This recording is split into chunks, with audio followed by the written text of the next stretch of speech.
जय श्री कृष्णा।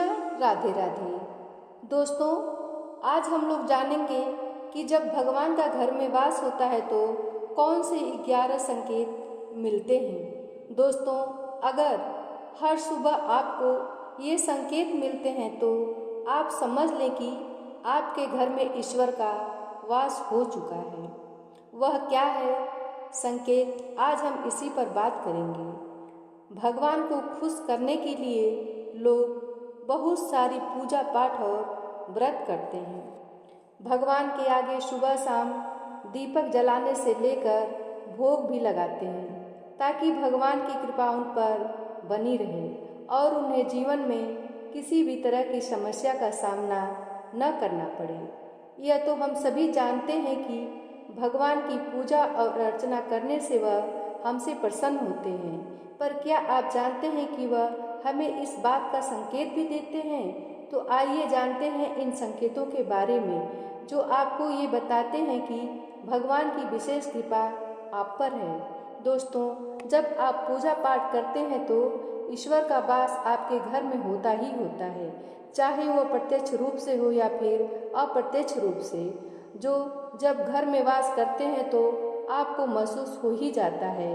कई बार हम उन्हें देख भी पाते होंगे।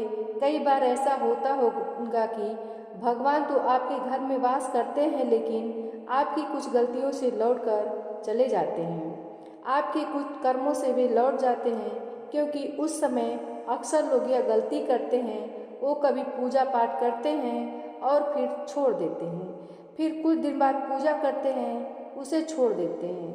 तो ये सब सही नहीं होता है, इससे ईश्वर चले जाते हैं। यह आपको कभी नहीं करना चाहिए।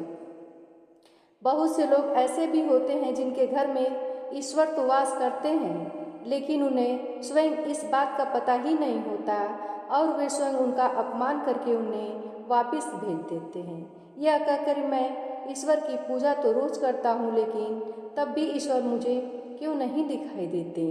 तो आपके ये सब कृत्य आपके ईश्वर को रुष्ट कर देते हैं। तो इसलिए आपको आज हम वो संकेत बताएंगे जो आप जानना चाहते हैं, जिससे आप स्वयं जान पाएंगे ईश्वर आपके घर में आ चुके हैं। तो आइए जानते हैं उन संकेतों के बारे में।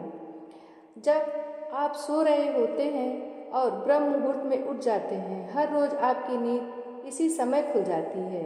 साथ ही यदि ब्रह्म मुहूर्त में ही कोई ऐसा सपना दिखाई देता है, जैसे कि मंदिर में आप पूजा कर रहे हैं, मंत्रों का जाप कर रहे हैं, तो ब्रह्म मुहूर्त में देखे गए सपने भी इसी बात का संकेत होते हैं कि ईश्वर आपके घर में हैं। यदि आपको ब्रह्म मुहूर्त में ही शंख की आवाज़ सुनाई देती है, मंत्रों की आवाज़ सुनाई देती है, घंटियों की आवाज़ या कोई नाम, जैसे कोई आपसे राम राम कर रहा है, ऐसी आवाज़ अगर आपको सुनाई देती है तो दूसरा संकेत होता है, जिससे ये पता चलता है कि भगवान आपके घर में आ गए हैं। जब भी आप सुबह नहा धोकर तैयार होते हैं, तब आपको एक अलग सी सुगंध आती है। ये अजीब सी सुगंध होती है जो आपके घर में किसी को नहीं आती, केवल आपको महसूस होती है। ये ना तो किसी इत्र की सुगंध होती है, ना ही अन्य किसी अगरबत्ती या अन्य किसी चीज़ की, बस आपको ये अजीब सी महक आती है। ये सुगंध आपके मंदिर घर में से आती है। अब तो वो घर में जिस जगह होगा वहीं आपको ये महक आती है, और जितना आप अपने घर के मंदिर के पास जाते हैं उतनी आपको महक ज़्यादा आती है। दोस्तों, ये महक देवी देवताओं की होती है, जिससे आपको पता चलता है कि ईश्वर आपके घर में वास कर चुके हैं। अब जो नकारात्मक ऊर्जा होती है, जब इनका घर में आगमन होता है तो आपको घर के भीतर दुर्गंध आने लगती है, लेकिन जब ईश्वर का वास होता है, सकारात्मक ऊर्जा का प्रवेश होता है, तो आपको सुगंध आने लगती है। ये महक बहुत ही अच्छी होती है, प्यारी सी होती है, मीठी सी होती है, जो आपका मन पूरी तरह से मोह लेती है। जब भी आप पूजा करने जाते हैं, तब उसी समय यदि कोई जीव यानी कुत्ता, बिल्ली, गाय या फिर अन्य कोई भी व्यक्ति भिक्षु आपके द्वार पर आ जाता है और ये आपके साथ हफ्ते में 3-4 बार लगातार हो रहा है तो आपके पूजा करते समय में वो आ रहे हैं। इसका मतलब है कि ईश्वर आपके घर में दस्तक दे रहे हैं, उनका आगमन हो रहा है। क्योंकि जो गाय होती है वो भी माता का स्वरूप होती हैं। कुत्ता भी भैरव बाबा का प्रतीक माना जाता है। या फिर कोई याचक आ जाता है तो बल्कि या कोई याचक आता है तो वो भी ईश्वर का स्वरूप होता है। वे किसी न किसी रूप में आ रहा है तो हमें कभी भी उन्हें भगाना नहीं चाहिए, बल्कि उन्हें संतुष्ट करना चाहिए, अर्थात उन्हें भोजन करवाना चाहिए, उन्हें सम्मान देना चाहिए। पैसे का या अन्य किसी चीज़ का दान करना अलग बात है, लेकिन सबसे बड़ा दान भोजन पानी का माना जाता है। अगर आपको रात में नींद के दौरान बार बार सपने आते हैं और सपनों में मंदिर, भगवान की मूर्ति या फोटो दिखाई देती है तो इसका मतलब है कि आप पर भगवान की कृपा बनी हुई है। कई बार ऐसा होता है कि आप किसी चीज़ को लेने के लिए आगे बढ़ते हैं, लेकिन लेने वक्त आपके मन में उसे लेकर कुछ संशय आ जाता है। सब कुछ ठीक होने के बाद भी कुछ ऐसा होता है कि हमें उस फैसले को लेने से मन रोकता है। इसका मतलब यह माना जाता है कि आपके साथ किसी दैवीय शक्ति का आशीर्वाद है। जिन लोगों पर भगवान की कृपा होती है, वह अमीर हो या गरीब, उन्हें हर जगह सम्मान मिलता है।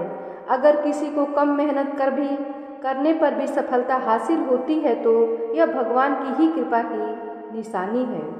भगवान उन्हें हर परेशानियों से बचा लेते हैं। जिन लोगों से भगवान खुश रहते हैं वह हर परिस्थिति में खुश रहते हैं। उनके जीवन में भले ही कितने दुख क्यों न हो, वे हमेशा खुश ही रहते हैं। उन्हें कभी भी किसी भी परेशानियों से डर नहीं लगता। वह हर मुसीबत को आसानी से पार करते हैं। उल्लू दिखना है शुभ। हिंदू धर्म में उल्लू को काफ़ी अहम दर्जा दिया गया है। उल्लू को माता लक्ष्मी का वाहन माना जाता है। लिहाजा यदि आपको कहीं उल्लू दिखाई दे तो यह एक बेहद ही शुभ संकेत माना जाता है। किसी जगह अचानक उल्लू दिख जाए तो समझ लीजिए कि जल्द ही माँ लक्ष्मी आपके घर में पधारने आ रही हैं। खान पान में आने लगता है बदलाव। माँ लक्ष्मी जिस घर में भी आती हैं उस घर में लोगों को खान पान की आदतें बदलने लगती हैं। कहा जाता है कि ऐसे घरों में लोगों को भूख कम लगती है। खास बात यह है कि ऐसे लोगों को कम खाना भी पर्याप्त लगने लगता है। इसके अलावा ऐसे घरों के लोग नशा और मांसाहार से भी दूरी बनाने लगते हैं। धन की देवी माँ लक्ष्मी को साफ सफाई बहुत पसंद है। जिन घरों में साफ सफाई होती है माता लक्ष्मी उसी घर में वास करती हैं। इसके अलावा माँ लक्ष्मी को सफाई में इस्तेमाल की जाने वाली झाड़ू भी बहुत प्रिय होती है। कहा जाता है कि सुबह के समय कहीं जाते हुए यदि आपको कोई घर के बाहर झाड़ू लगाता हुआ दिख जाए तो ये बहुत शुभ संकेत होता है। शंख की आवाज़ देती है शुभ संकेत। हिंदू धर्म में शंख को एक अहम स्थान दिया गया है। इतना ही नहीं, शंख की आवाज़ भी काफ़ी शुभ मानी जाती है। इसलिए किसी भी शुभ अवसर पर होने वाली पूजा पाठ में शंख बजाया जाता है। यदि सुबह उठने के बाद आपको शंख की आवाज़ सुनाई दे तो ये शुभ संकेत होता है। माना जाता है कि सुबह उठने के बाद शंख की आवाज़ सुनाई देना आपके घर में माँ लक्ष्मी के आगमन का संकेत देते हैं। यदि आपको लगातार 3 दिनों तक घर से निकलते समय नीलकंठ पक्षी दिखाई दे तो समझ जाइए कि भगवान ने आपकी सुन ली है। आपकी जल्द ही कोई बड़ी मनोकामना पूरी होने वाली है। नीलकंठ पक्षी का दिखना महादेव की कृपा होने का इशारा होता है। यदि आपके घर के सामने अक्सर सफ़ेद गाय आने लगे या किसी दिन सफ़ेद गाय आपके घर के सामने आकर अपने बछड़े को दूध पिलाए तो यह देवी देवताओं की आप पर कृपा होने का साफ इशारा है। यह बताता है कि आपकी पूजा प्रार्थना सफल हो रही है और आपके जीवन की सारी समस्याएं दूर होने लगी हैं। भगवान आपके सारे कष्ट और बुरे दिन खत्म करने वाले हैं। यदि घर के मुख्य द्वार के आसपास चिड़िया घोंसला बना ले तो यह बहुत ही शुभ संकेत होता है। यह इस बात का प्रमाण है कि आपकी पूजा सफल हो गई है। चिड़िया और उनके बच्चों को गलती से भी न सताएं, बल्कि उनके लिए दाना पानी रखें। यदि पूजा करते समय आप इतने भावपूर्ण हो जाएं कि आपकी आंखों से आंसू निकलने लगे तो यह इस बात का संकेत है कि ईश्वर ने आपकी मन की पुकार को सुन ली है। आप सुबह पूजा करने के बाद घर से बाहर जाएं तो कहीं आपको बंदरों का झुंड दिख जाए तो यह भी बताता है कि आपकी पूजा सिद्ध होने लगी है। आप पर भगवान मेहरबान हैं। कोशिश करें कि उन बंदरों को भोजन दें। यदि आपके घर में बिना किसी अगरबत्ती, रूम से स्प्रे या आर्टिफिशियल फ्रेशरिंग से इस्तेमाल के भी घर में खुशबू और ताजगी महसूस हो तो यह समझ ले कि आप पर ईश्वर की कृपा है। साथ ही जल्द से जल्द आपके दिन फिरने वाले हैं। पूजा के दौरान घर में किसी अतिथि का आना भी भगवान की कृपा का संकेत है। यदि कोई अतिथि तोहफा लेकर भी आए तो यह साफ इशारा है कि भगवान ने आपकी पूजा स्वीकार कर ली। यदि पूजा के समय जलाए हुए दीपक की लौ अचानक तेजी से जलने लगे तो समझ जाइए कि आपकी पूजा सिद्ध होने लगी है और ईश्वर की कृपा से आपके दुख भरे दिन जल्द ही दूर होने वाले हैं।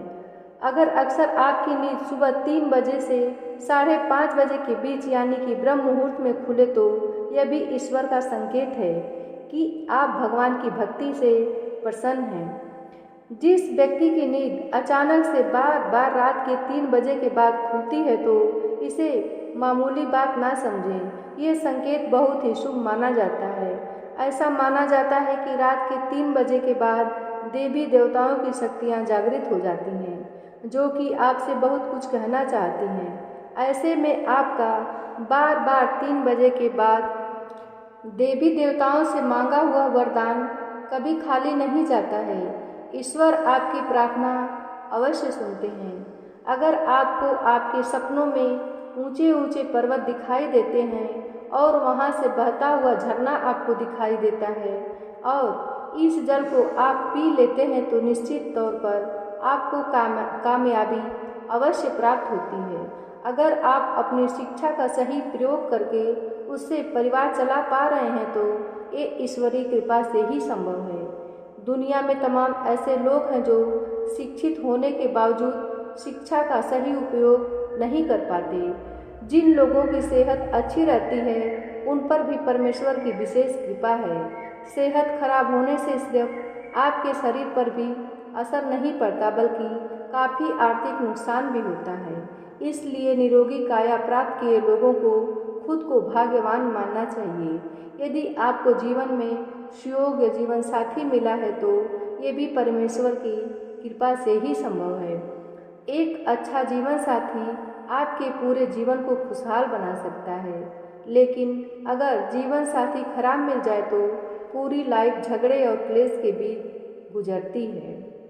अगर किसी व्यक्ति की संतान आज्ञाकारी है तो ये भी परमेश्वर की ही कृपा है, वरना आज के युग में ज़्यादातर लोग अपनी संतान की वजह से ही दुखी रहते हैं। सही गलत के बीच अंतर करने की क्षमता जिन लोगों के पास है उन पर उनके इष्ट देव का आशीर्वाद होता है। भगवान के दर्शन सपने में करने वाले लोगों पर भी देवी देवताओं की कृपा होती है, वरना परमेश्वर को देख पाना हर किसी के लिए संभव नहीं होता। जिस व्यक्ति का क्रोध परवश है, जिसका मन शांत रहता है, जो हर परिस्थिति से सामान्य रहकर निपटना जानता है, ऐसे लोगों पर ईश्वर का हाथ होता है, तभी ये संभव हो पाता है। भगवान हमें अपने वास्तविक रूप में दिखाई नहीं देते हैं, लेकिन कुछ लोग ऐसे भी होते हैं जिन्हें भगवान के तुल्य माना जाता है। इनमें माता पिता, गुरु या ब्राह्मण हैं। इनमें से कोई भी व्यक्ति पूजा के दौरान आपके घर में प्रवेश करता है तो यह बहुत शुभ माना जाता है। आपको उन्हें घर से खाली हाथ नहीं लौटाना चाहिए। पूजा के दौरान अगर भगवान की मूर्ति या प्रतिमा से कोई फूल या माला आपके पास गिरकर आ जाए तो यह बहुत ही शुभ संकेत है। इससे पता चलता है कि भगवान आपकी कृपा पर बनी हुई है और आपकी मनोकामना जल्द पूरी होने वाली है। दोस्तों, यह वीडियो कैसी लगी? अगर अच्छी लगी हो तो एक लाइक अवश्य करें और चैनल पे नए हो तो सब्सक्राइब कर हमें सपोर्ट ज़रूर करें। मिलते हैं अगली वीडियो में, तब तक के लिए धन्यवाद। ईश्वर की कृपा आप सभी भक्तों पर हमेशा बनी रहे।